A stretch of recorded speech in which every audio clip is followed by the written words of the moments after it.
Richard Bryan. Just want to be sure it's council member.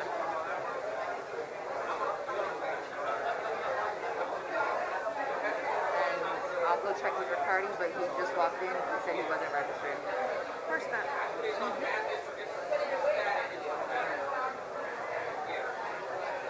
Thank you.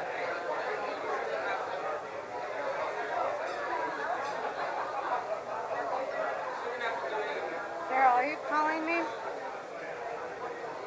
Did you say something? Daryl?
Oh, here it is.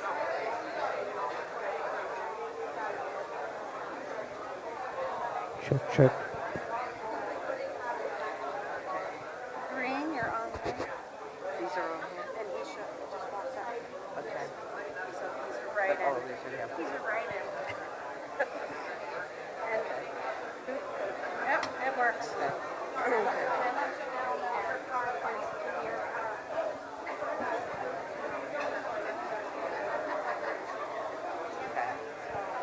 And I don't see here. No, they haven't shown up yet. So if she don't show, then she doesn't get to come up. Yeah.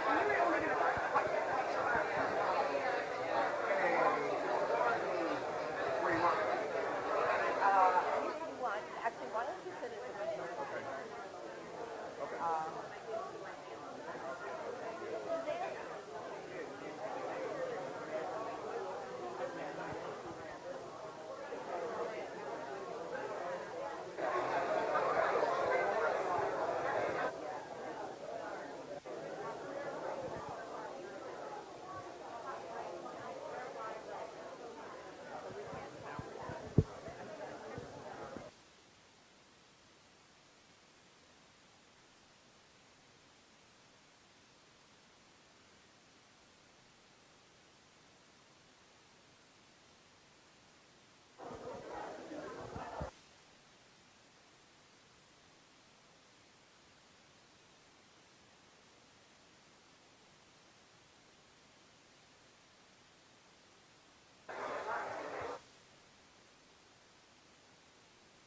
If I can have everyone take their seats, please. Can you hear me? Hello, hello, hello. He says he can't hear. Check, check.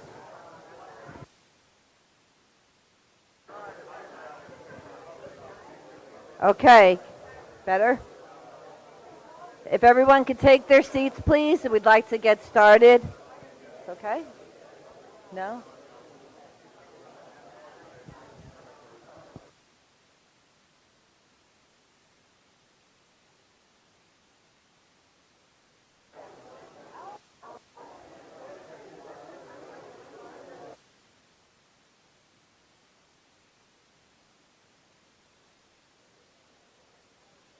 Okay, can you hear me now?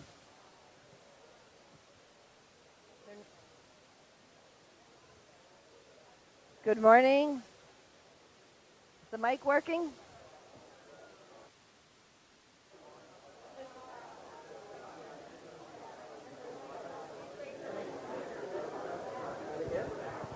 Good morning. Oh, my God. All right, mic's on now. A couple of rough starts there. If everybody could take your seat, we're going to look to get started. We've got a full house today, which is wonderful. Okay. If I can ask everyone to stand, we'll start with the Pledge of Allegiance.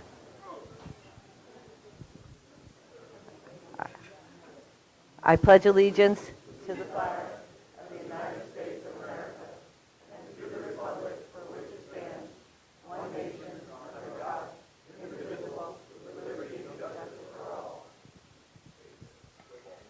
Thank you. So we've got a great presentation coming up for you today, great show. Before we get started, I'm going to do a shameless plug. Those of you in the room who are business owners, which I know the majority are because I checked the list, this is an opportunity for you to be heard by the county and all of the economic development entities within the county. If you click this QR code, there is a 20-question survey. I promise you it will only take you 10 minutes. Please do it. It's the information that we use in the coming year when we meet the group meets on a regular basis. This is the information we use to design programs going forward. We want to understand what your needs are. The only way we can do that is if you let us know. Promise you 10 minutes. If you don't get done in 10 minutes, you can stop. So, all right. So with that, it's my pleasure to introduce today's sponsor of the event, and it's not here in my pages, but sorry? Yeah, Leon from TD Bank is going to come up and tell us a little bit about the bank and give us an intro.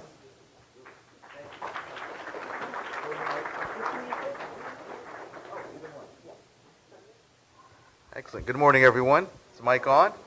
Cold in Volusia this morning, isn't it? Just got back from Philadelphia. It looks like I brought the cold air down here. So happy to be here. Good morning. My name is Leon Calley. I'm the Regional Vice President for TD Bank here in North Florida. I lead our business banking and our commercial banking groups here for TD, and it's a pleasure to be here this morning at the Q Breakfast. And what an exciting time to be here with TD. We're a top 10 bank here in the U.S. with over 9.8 million customers in the retail, small business, and commercial banking footprint, with over 1,100 convenient locations throughout the U.S. In addition to that, we're in the process of acquiring First Horizon Bank, which will add scale and geography to our balance sheet, making us a powerhouse, a top 6 bank, in addition to adding us in 7 new states and adding 80 new locations here in the state of Florida. And our business model is pretty simple. I think most of you know it. It's centered around being America's most convenient bank and putting the customer in the center of everything we do here at TD. And at TD, we really believe that every employee, regardless of role, is customer facing. And we've got some in the audience today, and I'll shout out our local team.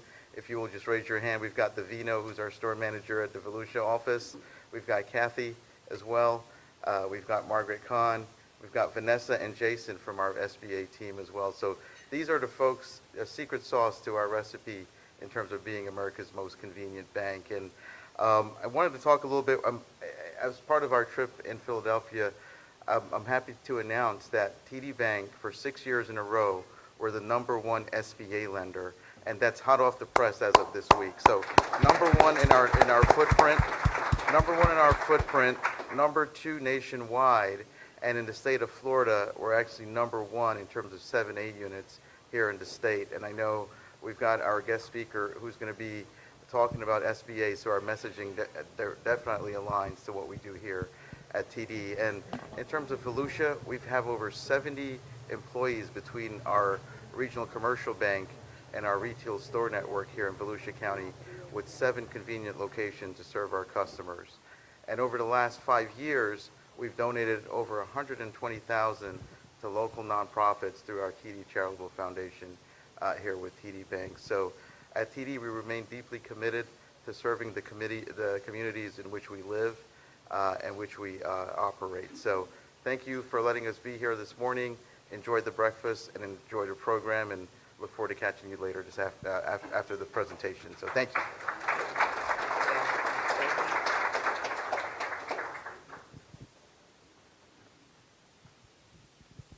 Okay, I'm going to switch to the hand mic. I'm a roamer. Before I get started with my presentation, though, I'd like to take a minute to recognize some of the elected officials that are in the room. First, Nancy Miller, Daytona Beach Shores Mayor. Phyllis Butlin, DeBerry Vice Mayor. There she is. Glenn Irby, Edgewater City Manager. Charlene Ganger, Florida State District Legislative Assistant to the Senator Tom Wright. Fred Cleveland, New Smyrna Beach Mayor. William O'Connor, Orange City Council Member. Alex Tiamson, Orange City Council Member. Don Burnett, Port Orange Mayor. Barry Cotton, Office of Senator Rick Scott, Central Florida District Director. Justin Krause, Office of Representative of Michael Waltz's office. Suzanne Conchin, Volusia County Deputy Manager. Matt Reinhardt, Volusia County Councilman-elect. Cyrus Cowan, Volusia County Director of Aviation and Economic Resources. Will Roberts, Volusia County Tax Collector. And Richard Bryan, Daytona Beach Shores Council Member. So we have a full house, and we have a good amount of exposure to a lot of my bosses. So you guys got to make me look good today, all right? Because the numbers certainly make the county look good, and I always enjoy sharing these. But before I get to the numbers that will show you a little bit more of the granular stuff, I want to take a minute.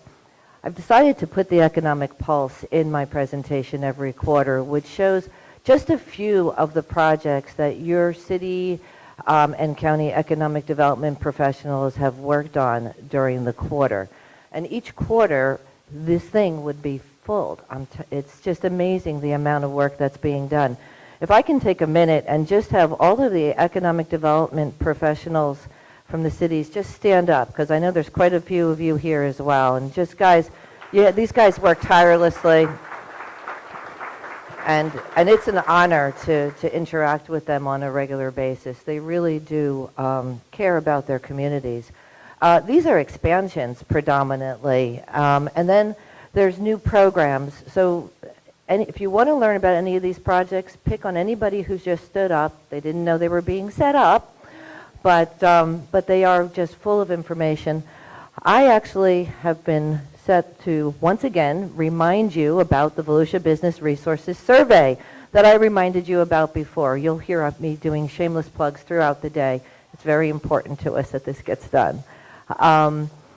Other than that, these are just great projects. They're new businesses and expanding businesses, new jobs for our community. And all right, so now I'm going to take a step back a little bit, go a little bit broader, talk about Florida's population growth. From 2016 to 2021, we've had 5.7% growth in Florida, and it's continuing to rise. Florida is hot right now. Volusia County, 6.8% increase in population. That equates to 35,959 new residents over the course of the same 5-year period. So, like I said, Florida's hot. There's a study that was done by Smart Asset, and this is in your quarterly book that's at the table as well. They did a study watching where the money is migrating within the United States. So they basically look at the tax records over the prior years. They see who's moving where to what address, and then they tell you where the hot spots are. Florida is the #1 location for people with incomes or families with incomes of over $200,000 or more. They're moving to Florida. Of that, 301.76 million in new income has migrated to Volusia County this past year. So we are seeing growth, and we're seeing growth of people who are who understand the value of our community and want to grow in Florida. What happens when there's money flowing? Who follows the money? Any real estate agents, developers in the room? We see new construction, right? We see new residential construction because all of these people are going to need places to live. So if you look at the past 3 years worth of new residential construction, and here's just so that you don't get confused, the bars are showing you the value of those construction permits, not the number of permits. The number of permits are on the bottom just in text, so they're not reflected per se in the graph. But you can see, just in 2022, we've had over 3,000 new residential construction permits issued, and we're not done yet. We've got another quarter. Whoops. All right. Lots of glitches today. So with those new people coming in, fortunately, it also increases our labor force. Today, we have the highest labor force than we have ever had in Volusia County, 269,500, and they say 3 people. I don't know if I count the 3. But you can see we've had a continuous growth of population in the labor force, with the exception, of course, of COVID. And I know everybody's tired of hearing about COVID, but I'm going to, not right now, but in a minute, talk a little bit about that as well. The one thing that is interesting about this is with a population of 269, we are still seeing more people employed than before. So our workforce has grown, but our jobs are keeping pace, if not exceeding, the workforce that's coming into our community. We're currently at 2.8% unemployment. That's one of the lowest rates we've ever had. I think the actual lowest was 2.4. So we are definitely keeping pace from new construction and new businesses. If we want to talk about employment year over year, the areas where we've seen the most growth, you can see leisure hospitality has been a big grower, right? That's one of the winners. But in the next slide, what we're going to do is we're going to look at leisure and hospitality from pre-COVID to now, so that we can really see what the growth was in that industry, right? Retail trade, again, 1,500. A lot of growth there. Now, if we look at the pre-COVID, so we're looking at the first quarter of 2019 to this current quarter, and you look at the change, leisure and hospitality has come back from where it was, but it hasn't grown as much as retail trade has, or professional services. The actual delta in workforce there is 700. So we're still seeing growth, but it's not that much further than where we were before. Where if you look at wholesale trade, right here, back in 2019, 2,600 people worked in wholesale trade. Today, we've got 5,800. That's more than doubling the number of people working in that. You can put that more than likely towards the Amazons, the Trader Joe's, and so forth that are in the area, but it's definitely something we should be monitoring as we look at the economy of our county when it comes to growth and the type of workforce we have and the type of businesses that will succeed here. Speaking of businesses, private businesses established annually, state of Florida's had 23% growth from 2016 to 2021. And I apologize, the new numbers for 2022 aren't out on this, but I thought it was important that we look at the growth of what we've seen. Volusia County is doing a really nice, steady 15% growth of our businesses within the community. And I know our speaker today is going to speak about some of our small businesses and what's out there for them. But what does that bring? That brings new commercial construction, right? So new commercial businesses is going to bring new commercial construction. Again, this bar chart is the same thing. The height of the bar talks about millions as far as the permit value, not the number of permits. And you'll see we've had a couple of high spikes in there. Again, we're going to put that to Amazon. But the number of permits is still, it's staying steady throughout. We've had more this quarter than last quarter, so we are seeing growth in that front. Redevelopment commercial permits are also growing in number here. Those are typically a lower cost because the infrastructure is there, the main building is there, it's more renovation. But we're not just taking up new land. The point of this is to show that we are growing in areas where there are existing buildings and we're improving those buildings and those sites. So if we look at the businesses now by sector, gain or loss from 2019, and this is where I really wanted to show the pre-COVID versus today rather than the year over year. If you take a look at this, now I said that leisure and hospitality had grown quite a bit in workforce. If you look at the number of new businesses in leisure and hospitality, we've had 72 since COVID that have started up new.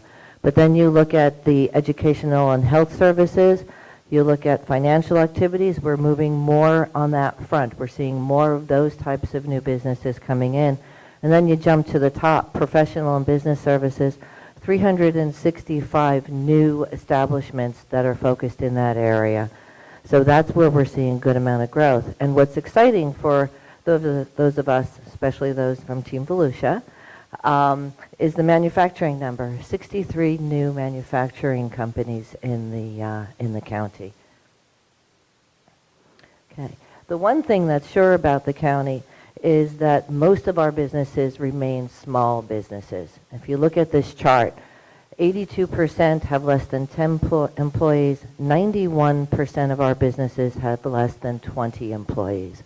They still produce a great amount. I mean, we've got a lot coming in and going out of this community, but there's no doubt about it. We are a small business community in Volusia County, which has its own set of responsibilities from our standpoint, from an economic development standpoint, in trying to help create the right environment, bring the right tools, and set the right programs up for the small businesses so that we can help you to succeed and grow. As you saw in the beginning, we've had quite a bit of expansion already with our small businesses, and we're here to make sure more of that happens, which is why you should take the VBR survey that I had at the beginning of this meeting.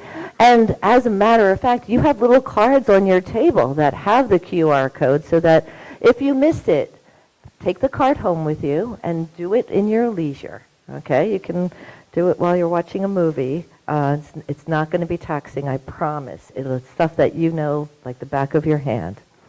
So with that, I'm going to close. And it's my pleasure to introduce Janel Hein. Janel's the Deputy District Director for SBA's North Florida District Office. She oversees the delivery of agency programs such as finance assistance management, counseling, and business development throughout North Florida. She's responsible for the daily operation of the district office in Jacksonville and an alternate work site in Orlando, Florida. Her focus is on building and maintaining a viable network of collaborative partnerships with small business stakeholders and serving as a local resource representing SBA. So anybody who knows me knows this is my kind of person. Volusia County is all about collaboration and finding ways to improve our quality of life by working together. So, Janel?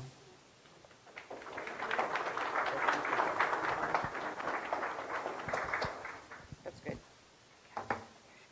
Okay, thanks. Okay, so first I have to disclaimer, that's an old picture of me. So I know you were expecting the younger SBA version. It's not that way anymore. So I just didn't have a good high resolution picture to give Heather. So my apologies for that. But it is in fact me. I'm just a little bit more seasoned. That's all I'm going to say. But thank you. Thank you for being here, Helga. Thank you for the invitation. Appreciate any time that we get to talk about what it is that we do in our communities. And thank you to TD Bank for being the sponsor here. You know, we do nothing without our lenders, I will tell you that. I'm going to give you some great numbers about what's happening here in Volusia County, but it's not because I'm approving those loans. It's because of the lenders that you have in this room that are out there and making sure that they can be a part of the American dream for our small businesses. So yeah, it's us. Okay, so we're in it for the long haul, basically. We want to be there from the beginning of when you start your business to where you want to grow your business to where you want to get out of your business. I like to think of our agency as a resource connector. Okay, we do have programs, and I'm an expert on SBA programs. I will tell you that. I've been with the agency 31 years, just over. I know. Started when I was 5, but you know. But my first 30 years was spent actually in our Miami office. So I know that territory a lot better than I know the northern half. But I moved up about 18 months ago because my grandkids live up here. And I thought it would be a better change for us. And so I have come to love the territory. I'm excited about the different things that are possible here in our territory. And myself and our acting district director, Malcolm Richards, who now, he just got switched to the South Florida office, so it's kind of a weird karma thing going on. But we are charged with making sure that we get information out. And what you'll hear is that one of our challenges is, in fact, getting people to know that we exist. Now, COVID helped us in that way a little bit because the government gave us some money to give out for COVID. You might have heard of the PPP loans, the COVID EIDL loans, and all of those grant programs we had. We are now charged with kind of reintroducing everybody to what our regular programs are. So that's really what I'm going to talk about today. Counseling and mentoring. First part of what we do is to make sure that we have resources available to small businesses in order to, like I said, help them start, grow, expand. I don't do that directly. I've never owned a small business. So I'm definitely not the best person for you to talk to about how to operate or start your business. But we rely on partners like our Resource Partner Network to provide that free of charge. Your tax dollars have already paid for this resource, and if you don't know about it or haven't tapped into it, they are also, like us, there for the long haul. They want to be there throughout the life cycle of your business. And you can go back to them as many times as you want and get one-on-one counseling assistance for free. They also have some educational programs, and I'll tell you they're fabulous. But they might have a charge attached to those. But the one-on-one stuff is always for free, which we love. And it doesn't have to necessarily be somebody that's local. They've gotten heavy into cyber counseling. So if someone in the entity that you're reaching out to doesn't have the expertise or the forte that you have, it's possible that they can link you up with someone that is not local to where you're at. So it has kind of broadened the impact of this particular resource network and helped us to, help assist other businesses along the way. These are the ones that everybody kind of knows about. There are a lot of other ones out there, but I like to mention the top ones. These are the top 4. Our SCORE chapters, those are volunteers. They used to be known as retired executives. They are not that anymore. Many of them are active business owners, and they are giving back to their community because they love what they do and they want to help. We have our Small Business Development Center, which is typically tied to a public university. With that, they bring along resources from that public university. But they're certified business consultants, again, to take you through any step that you want to go. A lot of them have expertise in financing and international trade. A lot of times they will partner with SCORE chapters or the Women's Business Center to make sure that you have a well-rounded and robust mentoring session, because not everybody has the same expertise in all of these areas. Our Association of Women Business Centers, we don't have as many of those around, but again, they do cyber counseling, so it is possible to tap into those resources as well. In North Florida, we only have one, and that's in Jacksonville. And I think they have about a 5-county area that they do. But the South Florida office has 3. So we're trying to lobby for additional resources in the north, and I'm hoping that we'll be able to do that. And then we have a fabulous Veterans Business Outreach Center. And they are located in the Panhandle, but they cover the entire state of Florida. And they are very integral to us providing what's called Boots to Business training to those service members that are transitioning out of active military duty into their retirement and maybe thinking about going into entrepreneurship. We also have our Reboot, which is for those that we didn't catch when they were going through their transition assistance program, and we offer that as well. But they are the primary provider of that service, both in the country and also OCONUS, because they go to other military bases around the world. So, again, free. Or no charge, I shouldn't say free. It is your time. You do have to spend your time to do this. So there's always something that you have to give to the product. But again, you shouldn't come to me and say, Janelle, how do I start my business? Because I'm going to say, you need to go to them. They are the experts, and they are the reason that we can do everything that we do to help everybody else out. I want to mention contracting assistance. I know many of you have heard about that small little bill that was passed, the infrastructure bill. That's where I think we're going to get a lot of play from this in the state of Florida. They're very eager about making sure that we get some projects going that can assist businesses to scale. And I mentioned contracting as a scaling aspect because it does have to be something that you're fairly secure in doing, that you've been very well researched in doing. It's not something you just take a leap and say, I'm just going to sell to the government today. The government wants well-researched businesses in order to kind of diversify their portfolio of vendors for contracts. And that's where we can kind of help you with that as well. We'll help you to evaluate your business. We have some online tools. We have people in our office that are actually certified in contracting, some that have been contracting officers before. So we have that expertise to draw upon as well. And can kind of help you through those loops to try to figure out whether or not it will make sense for you to have a particular certification or if you can go it alone. One thing about government contracting is that we buy, the federal government, I say me, we, buy the most goods and services in the world. Like, it's over $500 billion that is going to small businesses right now each year. 500 billion with a B. So there's a lot of money out there. And even if you yourself can't handle a contract, it's possible that you could team with somebody. I always say that your competitor today can be your team partner tomorrow because, you know, as long as you can get the job done, there's nothing to say that you can't work together. We have these particular programs that help with that. And we're actually adding the Service Disabled Veteran-Owned program beginning January of this year. We're taking that over from the VA. So it's a newer program. You're going to hear, they've already had one press release on it, but there's going to be some additional webinars and training about that. But we're mostly known for our 8A business development program that is for socially and economically disadvantaged businesses.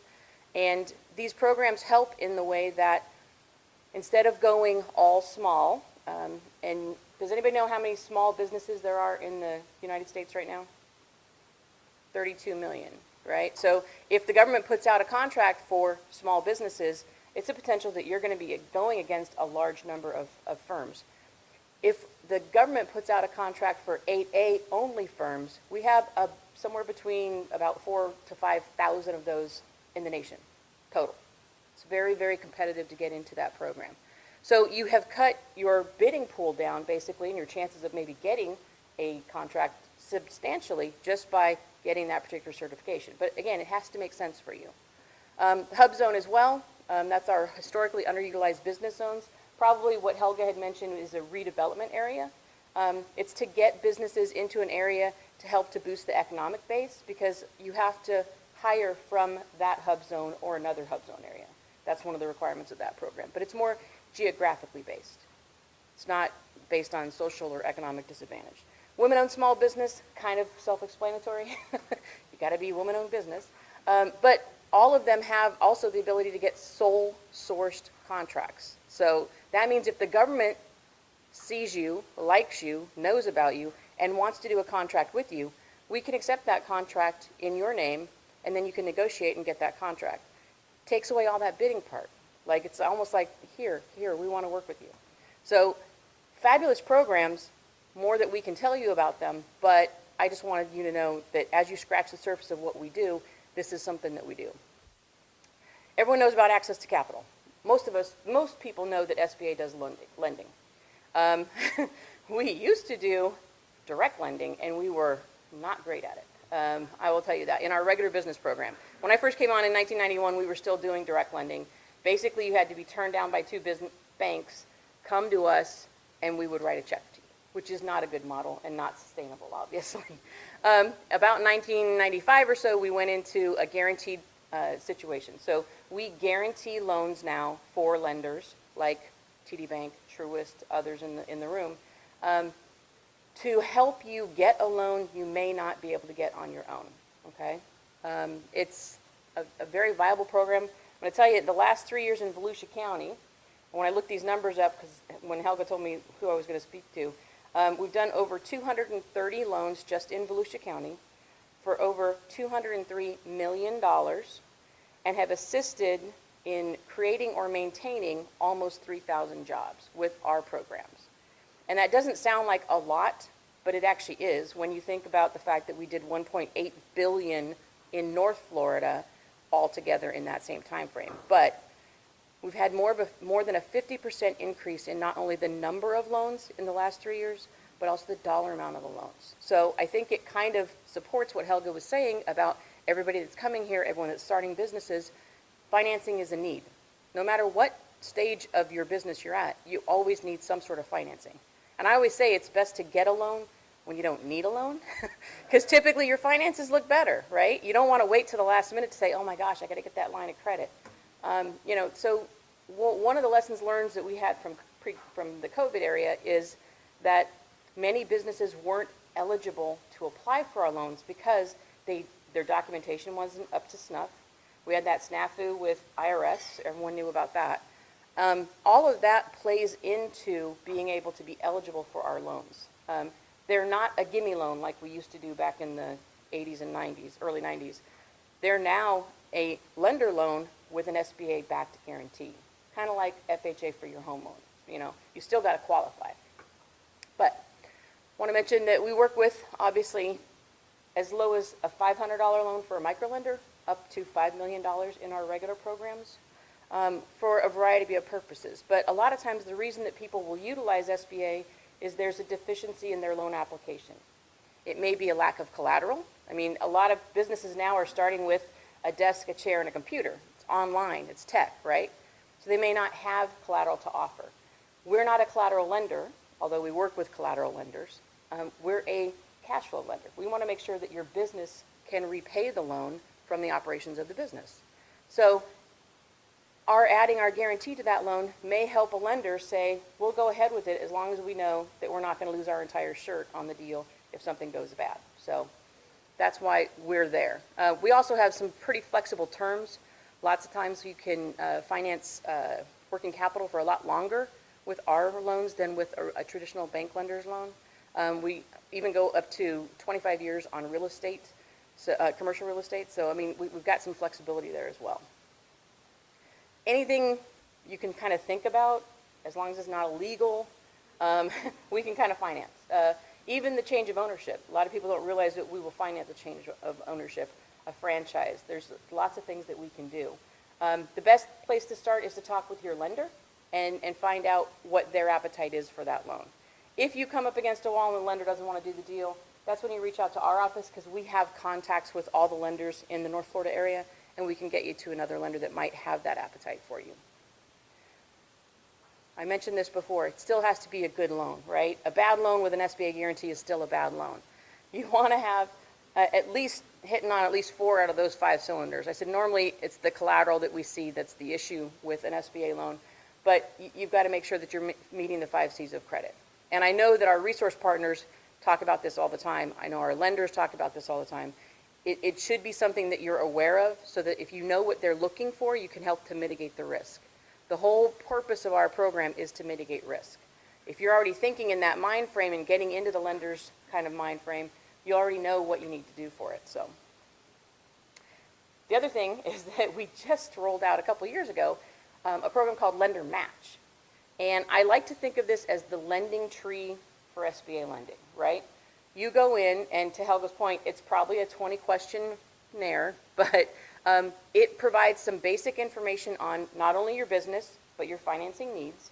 And then it is sent off to lenders who have signed up to take those referrals. And it's potential to get matched with a lender without actually having to call a lender within just a couple of days, 48 hours or so. So you'll know if you have a potential match by then. Our micro lenders are on there. Our 7A lenders are on there. Our 504 lenders, everyone's on there. So it's an easy way to see if someone's got an appetite for what you want to do. It tells you automatically, I think, that you're not eligible if you enter something that says, hey, you're not eligible. But it is something that we have seen a lot of success with matching potential borrowers and lenders. It doesn't mean that you're going to get a loan, it just means you're going to get maybe a conversation with the lender. And disaster assistance, last one. I know, it's been a good year, right? A good couple months. Hurricane Ian, Hurricane Nicole, obviously. Those are our 2 most recent ones. But this particular program that we have, the ones for physical damage and economic injury, have been around since 1953. They're not perfect, okay? And like I said, many people know us because of COVID EIDL, and we did get a lot of bad press about that, I will tell you. But these disaster programs are not COVID EIDL. That was a separate program put together by Congress that mirrored what our economic injury loan does. But we want to be there to help out with businesses, and we are in lockstep with FEMA. What many people don't realize is that we can do not only lending to businesses, but to homeowners and renters to get them back to whole, or maybe even better than whole after we had a disaster event. And I say better than whole because we do have the potential to add mitigation money to that loan. So if you have to buy a generator, if you have to get shutters, if you have to build a seawall, those are the types of things that we can do as a little added bonus to the loan. And it's fixed rate, low interest, less than 4% typically, for up to 30 years of financing. You can't get that anywhere else. So these are the kind of things that we cover. Obviously, any damage to real estate, whether it's personal or homeowner, personal or commercial. We'll do personal property if you're a renter and you were renting an apartment or a condo and you got wiped out. The contents can be included in that. Economic injury, again, a lot of people know that from the COVID EIDL loan. The economic injury could be a couple of different things. It doesn't mean necessarily that you've got a drop in sales. It could be that your key workers have decided they don't want to come back and work. They want to move away.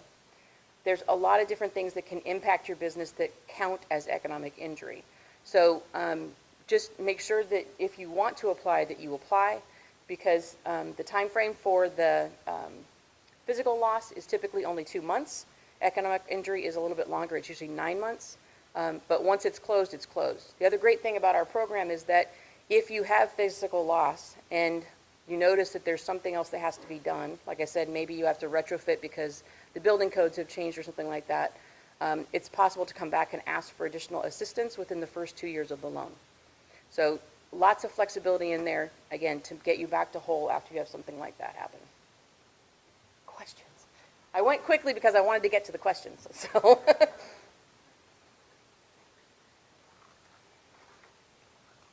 Okay, and on your table there are cards that you can fill out the questions on, and are they not there? Oh, okay, you're shaking your head at me. And then we'll get through the questions to make it easier, and that way we have the questions in case we don't get to all of them. No I just want to thank Janelle, if we can give her a hand real quick.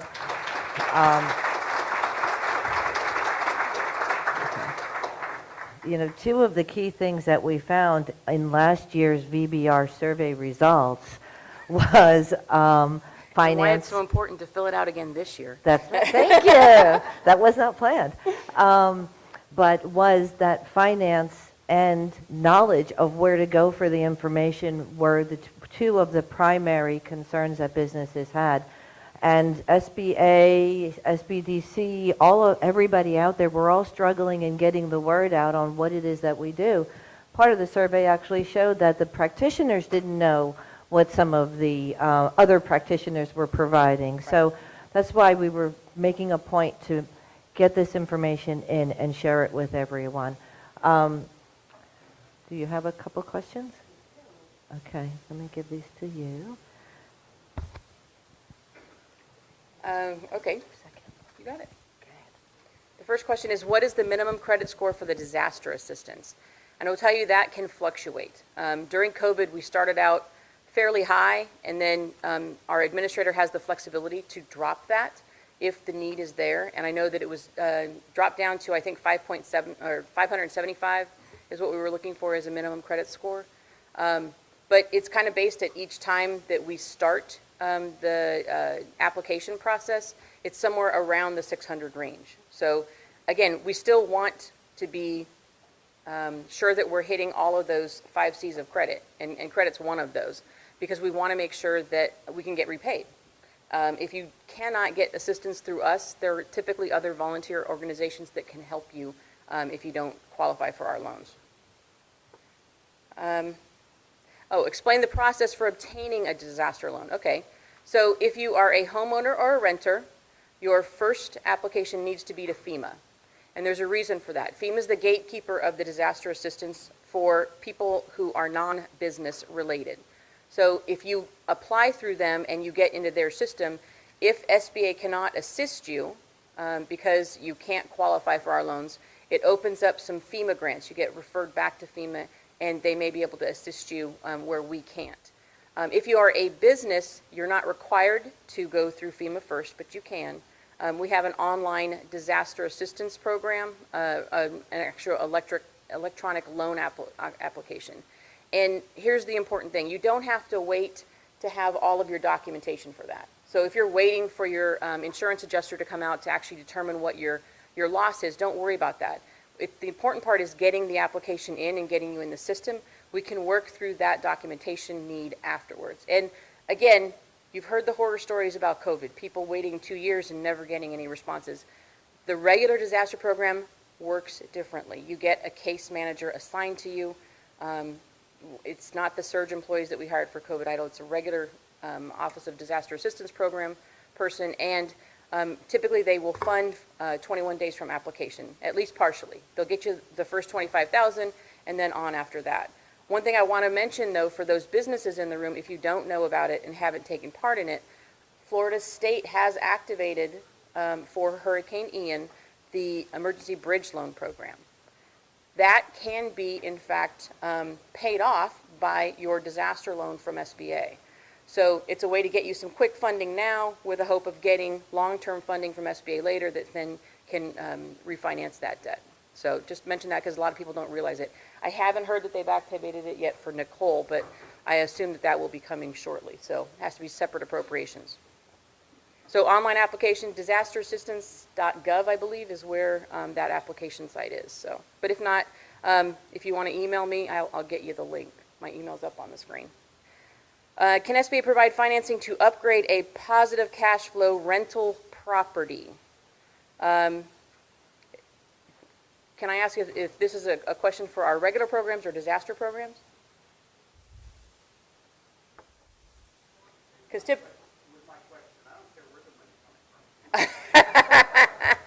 okay, well, so for disaster, typically it's your primary residence that we look at. It's not, rental company property is typically not eligible unless you're running it as a business. So you actually have like an LLC set up and you're getting those rents in through that. For our regular funding, we do owner-occupied financing under the SBA programs, the regular guaranteed program. So if you are renting out property, it's typically not eligible. because we consider that to be passive income. You're not providing a service, and your business isn't necessarily taking up the majority of the space, so it makes it difficult. You can do some long-term rental of about 20% on our properties, but for the most part, it has to be owner-occupied. Let's see. Condos are considered commercial, so they would qualify for SBA and HOA. Condos can be, depending on how they are put together, and incorporated. So if it's a nonprofit, I know they qualify. For-profit might or might not. It depends. And we're talking about the disaster loans at that point. Do we do condo associations? We don't do it in a regular. No. Yeah, because it's like the homeowners association, so it would be considered a passive business. All right. Oh, good question. Where can we learn more about the Service Disabled Veteran-Owned program, which will change from the VA program? We actually are getting ready. I think it's the end of this month. We will have a presentation on that particular program. They are still working out the certification program. They've named it, which is great, because it used to be called the CVE program in VA. But there will be more to come. It's kind of a stay tuned. But when I get that information, I'll get it to Helga, and Helga can get it to you guys so that you have it. But what I do know about it is that anyone that already has the CVE certification under the VA will have a 1 year, like a grandfathering in, if you will. They don't have to recertify right away. And anyone that's brand new, same thing, if they self-certify right now, they have that 1 year moratorium on updating it through our system. So two things that were kind of like just announced about that program were those extensions of those certifications. So right now we're saying that if you can self-certify, it's best to try to self-certify just to get you into the program already. And then, explain the time frame of 2 months. So that is for our disaster programs. And typically the application period when we can actually apply for our disaster physical damage loans is 2 months. Sometimes that will be extended depending on the extent of the damage of the area that is being impacted, but it's almost always a 2 month time frame. So I believe that we have November 28th is the deadline for Hurricane Ian. And again, we haven't issued a disaster declaration yet for Hurricane Nicole, but it should be coming. I mean, I know the damage is there. They're just going through the assessment period right now. But again, the economic injury is a little bit longer because sometimes it takes a little bit longer to determine you've had economic injury. It's not always as apparent as physical damage with a disaster loan. That's it. Thank you so much, Janelle. We really Excellent. appreciate everything.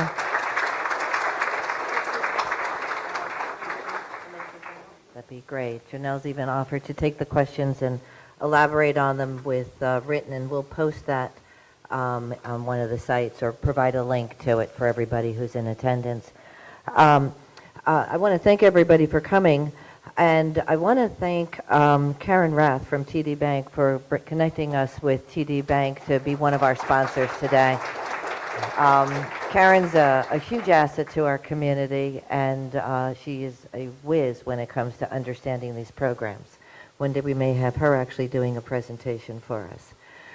So, with that, I have a couple of minutes, and I'm happy I do because we are fortunate to have the U.S. Department of Commerce representative here, and I wanted to just have her come up for a moment and talk about the program that she's working on right now.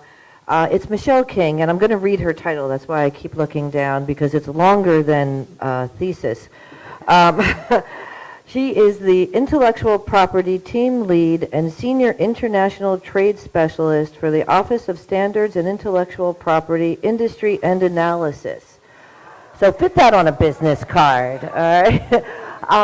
But they're actually doing a program where they were doing tours throughout the state, and she was up in Jacksonville, I think, yesterday, Orlando, so we were able to entice her to come to the breakfast, not just for breakfast, but to give us a little bit of information for our businesses, and then she's going to hang around afterwards to speak to those that are interested in learning more about the program. So with that, Michelle.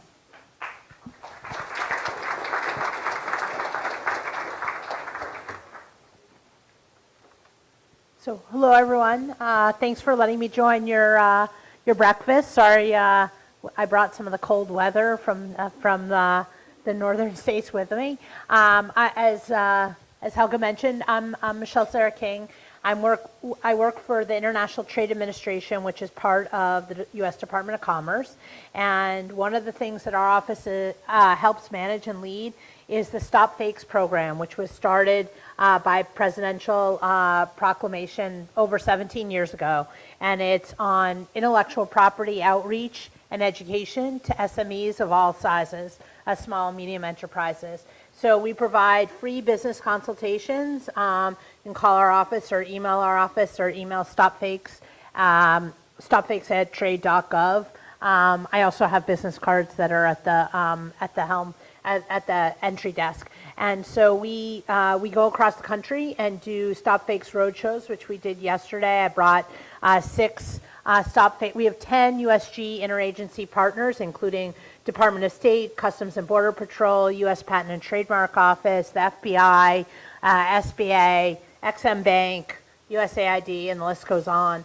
And so we did a day-long program yesterday in Orlando, but every day we do about several thousand business consultations a year.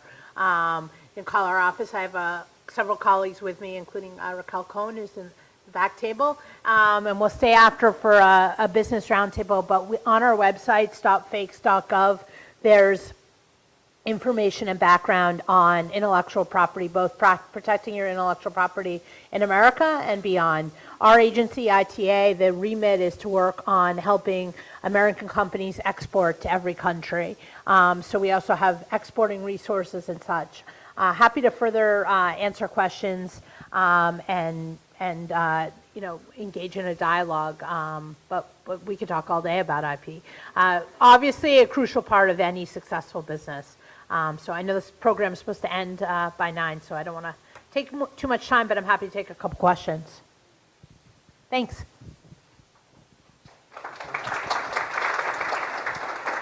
I will add that I had my own. I joined the government about a year, 8 months ago. I had my own successful small business for 6 years, so I certainly know, quarterly taxes and all the opportunities and challenges of running a small business. And before that, I was in the private sector for over 20 years, working with different brands, including at the International Trademark Association. I have my law degree and an undergraduate degree in biology. So happy to take other questions and check out stopfakes.gov. We're working on updating the website, so the functionality of the website is not as innovative as others. So certainly a work in progress. Thanks. Thank you. Thank you. Okay, with that, we're going to close. I want to thank everybody for coming out and wish you all a very happy Thanksgiving.